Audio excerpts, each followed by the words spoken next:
Testing, testing, mic check, one, two, three. Testing, testing, mic check. Welcome, ladies and gentlemen. Testing, testing, mic check, one, two, three. Abe, I'm stepping off of it. Testing, testing, mic check, one, two, three. Yeah. Testing, testing, mic check, one, two, three. Testing, testing, mic check. Testing, testing, mic check, one, two, three. Abe, you want to turn it up some more? Or you good? Testing, testing, mic check. Dad, what you thinking?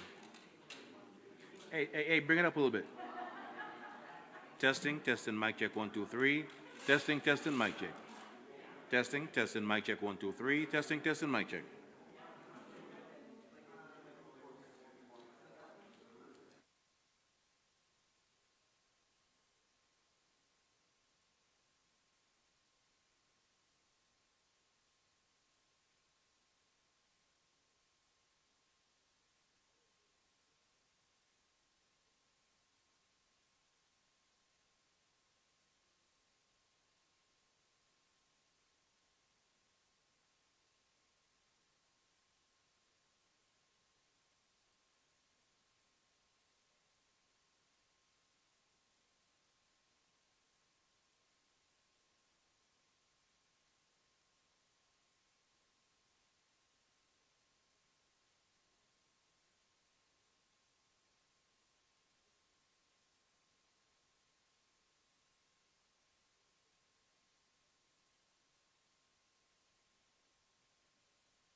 1, 2, 3, 4, 5, 6. Rayburn room check. 1, 2, 3, 4, 5, 6. Check 1, 2, 3, 4, 5, 6. Okay.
Welcome everyone to day 8 of the Democrat shutdown. As is our custom now, we'll come out every morning and give you an update on where things stand. I've tried to make this as simple as possible and as digestible as possible. It seems complicated, what's happening in Washington right now. It actually is very simple. Don't let the Democrats distract you and try to convince you of things that are not true. Yesterday, or a couple of days ago, Monday, I laid out 6 simple truths about how the Democrats shut down the government, why they did it, and why it is so important for them to come to their senses and turn the lights on. Yesterday, I went through 5 fast facts for you about the shutdown, and I explained, as everyone now knows, Chuck Schumer's desperate attempts to rehabilitate his own image by shutting down the government. Today, we're going to talk about some of the consequences of that shutdown and what it means to real people around this country, real Americans experiencing the devastating cost of their political antics here. And I'm going to read you some sample quotes and headlines that we just collected yesterday from around the country. Here's a headline from The Hill. GOP leaders point to Capitol Police missed paychecks as shutdown drags on. So today, the U.S. Capitol Police officers are going to come to work to bravely protect U.S. government officials and staff in these dangerous times. They're going to do that without pay. Many Democrats in this chamber, by the way, I want to note, are going to receive paychecks this month while the men and women of the U.S. Capitol Police who are protecting them will not. Here's another headline from the New York Post. Aviation groups warn a government shutdown will delay aircraft safety inspections, maintenance work on critical equipment. While air traffic controllers are going to continue to serve in their posts, thankfully, critical safety inspections are going to stop, increasing risk for air travelers. That affects everybody. Here's another headline from Georgia, local media in Georgia. Central Georgia food banks prepare for surge of new clients during the government shutdown. It's a sad headline. Remember, Georgia's 2 Democrat senators, Warnock and Ossoff, have now voted 5 times to keep the government closed down. 5 times so far. I suspect they may continue, and they're hurting real people in the state of Georgia. Here's one from New Hampshire local media. National parks caught in the crosshairs of government shutdown. Let me point out that both senators from New Hampshire, Senators Shaheen and Hassan, have repeatedly voted to keep the government closed, and New Hampshire's national park sites closed by extension. How about New Jersey? Here's a headline yesterday. Hospital at-home telehealth programs on hold amid government shutdown. You got 2 Democrat senators in New Jersey, Andy Kim and Cory Booker, and they have repeatedly voted against funding these programs which New Jerseyans rely upon daily. Here's one from Michigan. Michigan nonprofit leaders said a shutdown would be at best disruptive and at worst potentially devastating for local communities. There are 2 Democrat senators in Michigan, Gary Peters and Alyssa Slotkin, and they have voted now 5 times to enable this devastation upon their communities. One more, I could do this all day. Here's one more from CBS News. Government shutdown fears have Colorado food banks bracing for potential new visitors. You guessed it, 2 Democrat senators from Colorado, Michael Bennet and John Hickenlooper. They keep voting over and over to keep the government closed. Democrats claim they want to negotiate, but that is already happening in a bipartisan, bicameral fashion. And we brought in the chairman of the House Appropriations Committee this morning, Tom Cole, who can talk more about that. But I just want to say this as I yield to Mr. Cole, and then you'll hear from the rest of the leaders, and I'll take some questions. There is one sad and inescapable fact that no one can forget here. This shutdown is nothing more than political cover for Chuck Schumer and the Democrats. They are worried about the Marxist flanked in their Democrat Party. The Marxists are about to elect a mayor in New York City. That's Chuck Schumer's state, and he's terrified that he's going to get a challenge from his far left. I've noted that Chuck Schumer is a very far-left politician, but he's not far enough left for the communists, and they're coming for him. And so he has to put up his dukes and show a fight. So they picked a fight on something that's not even related at all to the shutdown and the funding that we should have gotten done by the end of September. We just need a stopgap measure to give us a little more time to get the job of Congress done. They refuse to do it because they're playing politics, and real Americans are paying the price for it. But let me introduce Chairman Cole, and he can tell you about some of these discussions that have been going on. Mr. Cole. Thank you very much, Mr. Speaker. Usually when I follow the Speaker, I usually think I should just say what he said and excuse myself right away. But in this case, it is pretty easy. I mean, we've had a pretty decent year in the House Appropriations Committee, all 12 bills out of committee before September 30th. 3 that we are in negotiations on with the Democrats. Those negotiations have gone very well. We're prepared pretty quickly to close once the government's reopened. We could get at least 3 bills done. The president could sign them in. Those things would be immune from a shutdown until the following September 30th. Then we'd pick another group of 3 or 4 bills, and then we would do in cooperation with our Democratic colleagues and start working on that. So the process, honestly, was moving along pretty well, and then we had unrelated demands, obviously related to repealing work the Congress had already done on Medicaid, and then these new discussions on subsidies. And I do want to point out, at least the bill we have right now in front of us doesn't even go till December 31st. I mean, these actions would still, we could do this work and still have time to turn around, as the president and our leadership has pointed out in both chambers, and sit down and talk about these other issues. But it's hard to do much when the negotiations aren't happening simply because the government is shut down. So again, we're prepared to work. I've got very talented counterparts on the Democratic side. They're good negotiators. We've negotiated a lot of labor issue bills together between Patty Murray, Rosa DeLore, and myself, and obviously Susan Collins is one of the best legislators in the building. So it's not like we were going to have a hard time, I think, finding common ground, but you do have to restore the government for that to happen.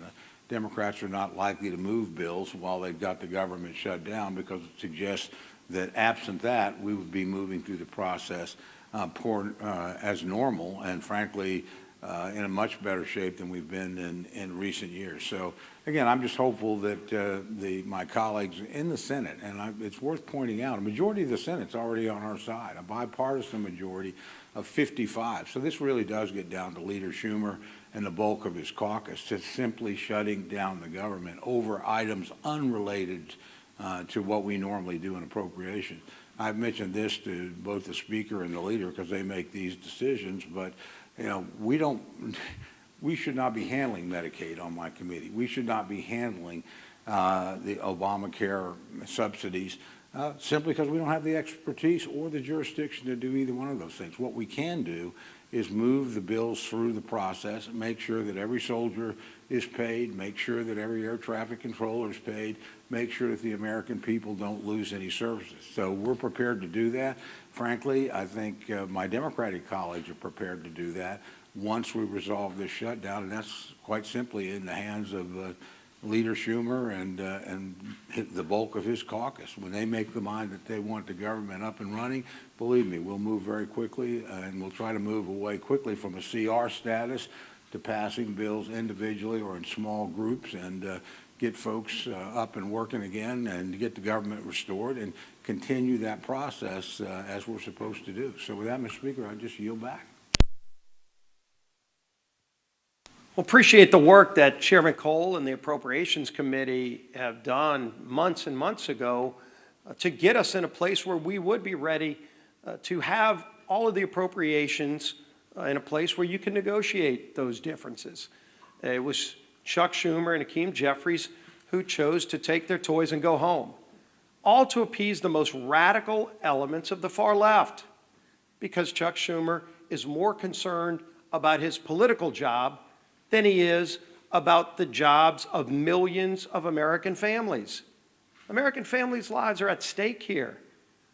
Whether or not we're going to be able to pay our troops, whether or not people can get on an airplane and go visit a relative or take a vacation, whatever their plans may have been, are being disrupted. Real lives of real people are being disrupted so that Chuck Schumer can show the far left Marxist in his party that he's having some kind of tantrum and fighting Donald Trump because he's afraid of the far left part of his political base. A lot of people say, what is this really about? And obviously you see Democrats trying to make it about things that have nothing to do with the basic funding of government, the bill that we passed here in this House just a few weeks ago. And in fact, a lot of Democrats are having buyer's remorse, but every one of us has a voting card. And weeks ago, Republicans and Democrats in the House had an opportunity to put this voting card in the machine and tell the American people where they stand on a government shutdown. And 99% of House Republicans voted yes to keep the government open while we negotiate our differences, and 99% of Democrats voted no to shut the government down. Some of them are having buyer's remorse, and I don't blame them.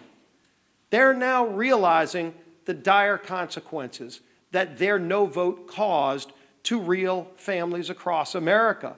Some of them are begging the Speaker, please bring us back in so they can get another shot at this. You don't get a do-over. They picked the wrong side. They voted to shut the government down. They failed the test. But the good news is they can get bailed out by the Senate. If they really want to solve these problems, if they really want to make sure our troops get paid, which, by the way, we voted for, they voted against, they can call their 2 Democrat senators who have 5 times voted to shut the government down and say, today's the day you can make amends. Today's the day you can open the government up. We only need 4 more votes. It's not a large number. 4 Democrat senators have come to their senses and said, yes, let's open up the government and not have this charade continue, but it takes 4 more because Chuck Schumer wants to have a tantrum. Let me tell you what another senator just said yesterday about why this shutdown is going on. He said, quote, this is a Democrat senator yesterday, the point of this shutdown is not just suffering for suffering's sake, but to make a point. So you even have Democrat senators admitting that they're imposing suffering on the American people, but they just want to make a point? My God, millions of lives are at stake. They know they're inflicting suffering on the American people so they can make some kind of point. If you want to have a tantrum, this is not the 3rd grade. This is the lives of American people. Real lives are at stake. Real careers and families. Will they be able to pay their house note come the 15th? That's at stake. The safety of our air traffic control system. So that some senator that wants to have a tantrum can make a point? I think the American people are getting sick of this charade that's going on. They know what the Democrats in the House did to shut the government down. But they also know that just 4 senators doing the right thing can turn this around and open the government back up again. And yes, we have big differences on a lot of things that we need to be negotiating on. All those bills that Chairman Cole and his appropriators sent out of committee, you can't have those negotiations while you're in a shutdown. And they know that. But they don't mind inflicting suffering on the American people because they want to make a point. I think the American people are going to start making points.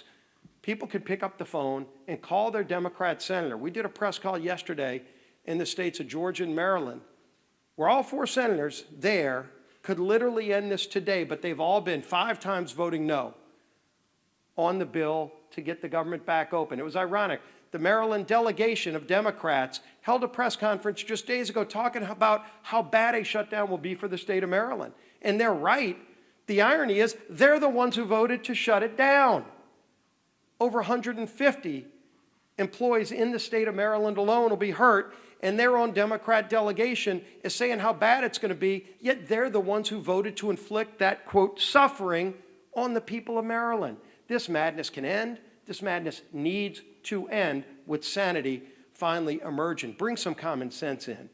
And Chuck Schumer, if you can't do the right thing because you're so afraid of your political job, think about the jobs of millions of families out there who don't want to have that suffering inflicted on them. And let 4 other of your Senate Democrat colleagues do the right thing for you. Let's end this.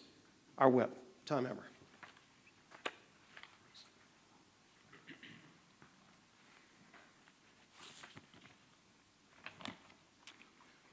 Eight days. We are now 8 days into the Democrats' shutdown. 8 days that our troops are not getting paid. Border Patrol agents are going without mission-critical funding. Federal workers are being forced to figure out how they're going to put food on the table for their families. All because Democrats would rather hold the American people hostage to appease their radical base than to pass our clean, nonpartisan government funding bill. As of this morning, Senate Democrats have had 5 opportunities to get the government up and running again for the people they were elected to serve. And the vast majority of them have voted no every single time. Their obstruction is not only a slap in the face to hardworking Americans whose livelihoods are being put at risk due to the Democrat shutdown, it's also a slap in the face to the constituents who fund their salaries with the expectation that they fulfill their basic constitutional responsibilities.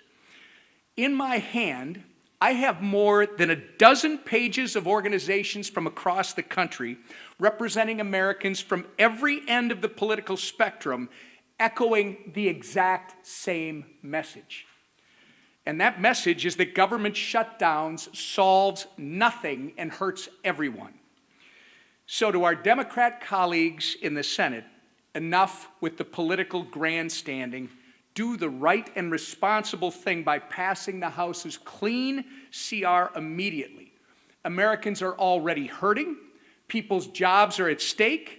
You can and must end the political games and reopen the government today. And with that, I turn it over to our conference chair, Lisa McClain.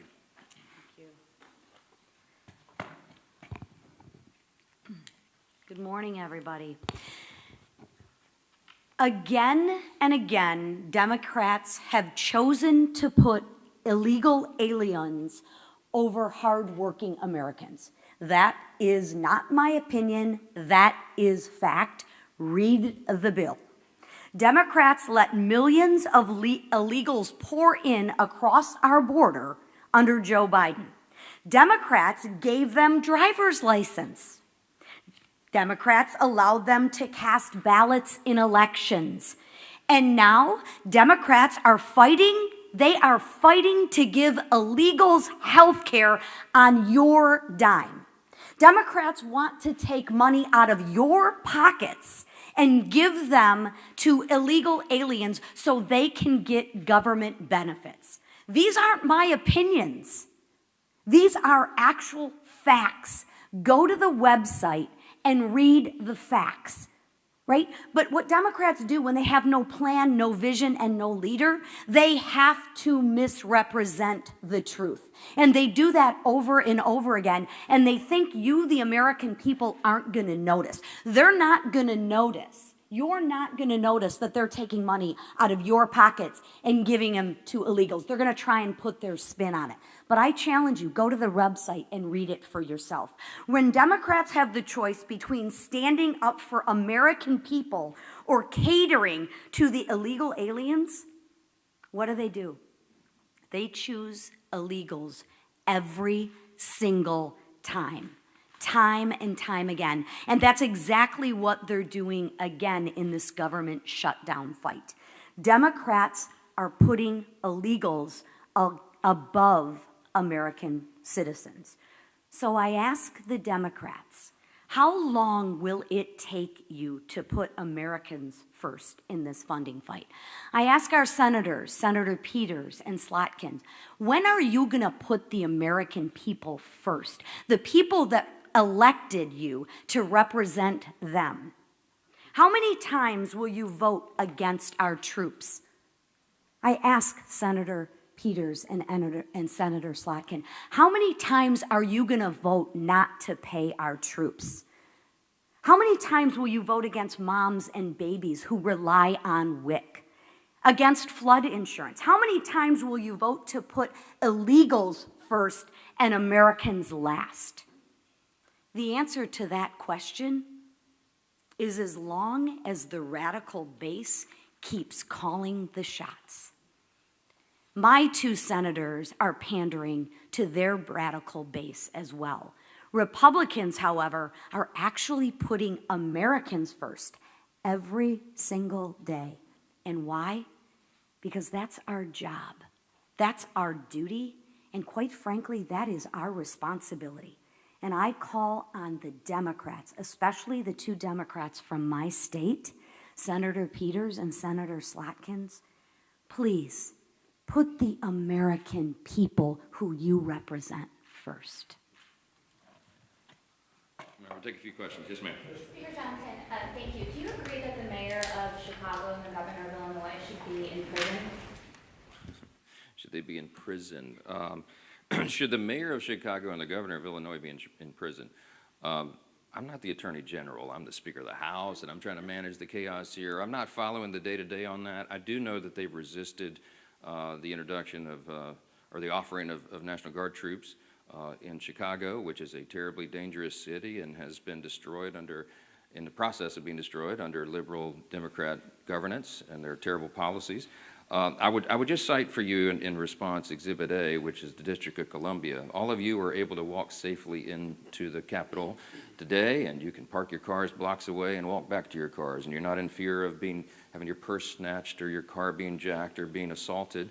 And why is that? Because President Trump had enough of it. He's a strong leader in the Oval Office, and he used the resources that were available to him, the National Guard, to bring order to the chaos.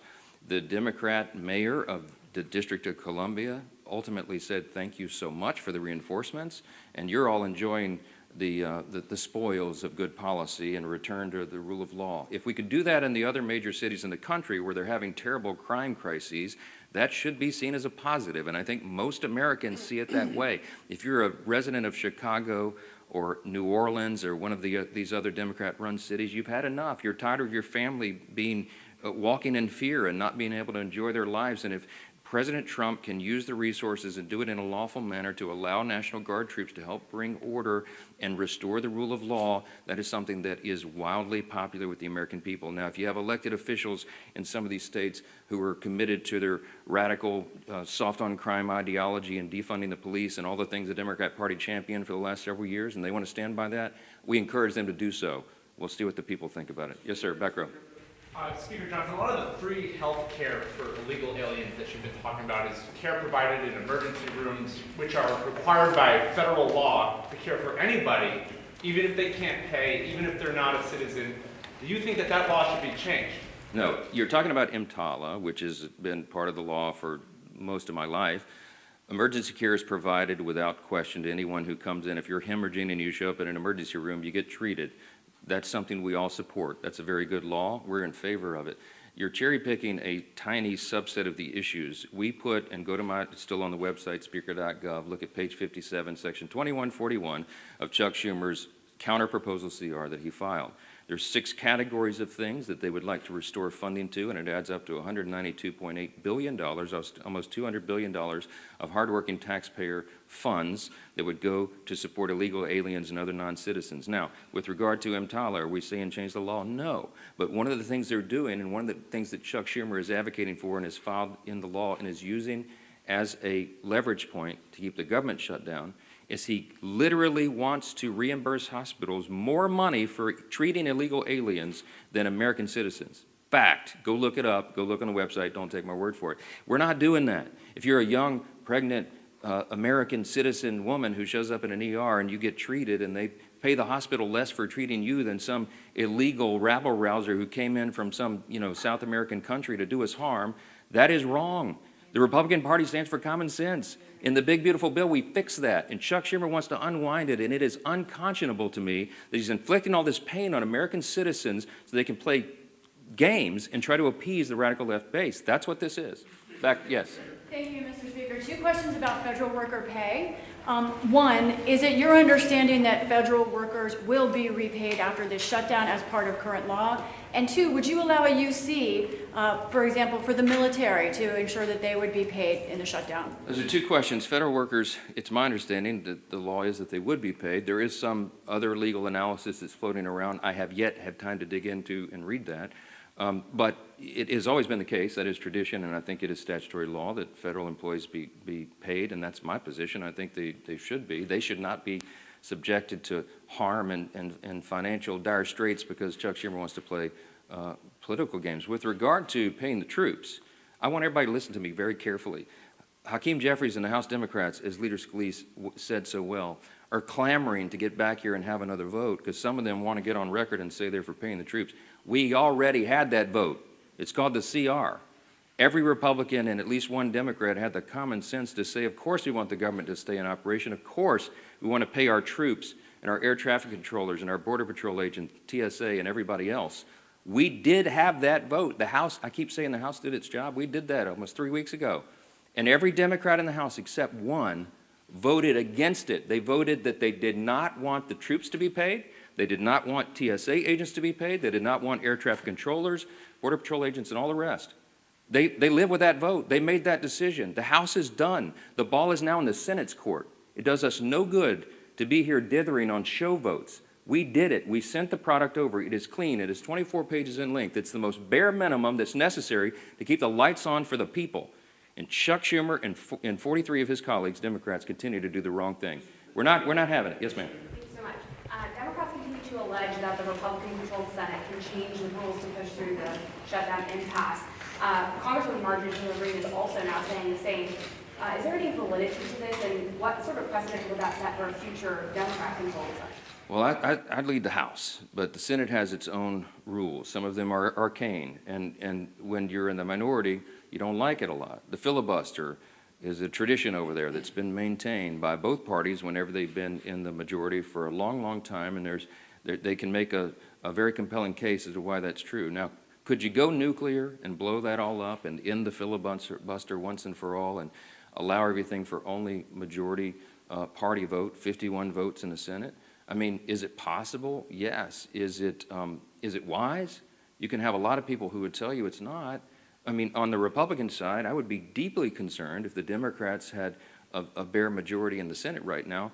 A Marxist ideology taking over the Democrat Party? Do I want them to have no safeguards and no stumbling blocks or hurdles at all in the way of turning us into a communist country? I don't think that's a great idea. That's me. So what's good for the goose is good for the gander, as they always say. And there are some safeguards in the process that were built in a long, long time ago to prevent one party just running roughshod. Now, there's a big contrast between what I just said and the issue that is before us today. We're not asking Chuck Schumer and the Democrats to do anything different than what they've always done. We've shown you the highlight reel. Chuck Schumer gave impassioned speeches as recently as 7 months ago in March of this year. He said, we have to keep the government open. It would be dangerous and harmful to the American people. He said after the vote, he went on CNN and said, I'm proud of that vote. I didn't like it, but we had to do that. He was right then. He is not right now. We're not asking the Democrats to do anything heroic. We're asking them to do their basic duty and responsibility, as Chairwoman McClain said. Keep the government open. The first responsibility, I'm sorry, I'm aggravated. The first responsibility of the government is to protect the people. And the people who are supposed to be protected are being completely cheated by Democrats in the Senate because they want to play politics. They hate Donald Trump. I mean, they have Trump derangement syndrome. It's very real. Listen to their own comments. And they have to show a fight at any cost. When does that cost become too high? In our view, it already has. They have another chance today to reopen the government, and we'll see if they do the right thing. I pray that they do, because real people are being affected by the games here, and they're sick of it. Thanks so much. Thank you.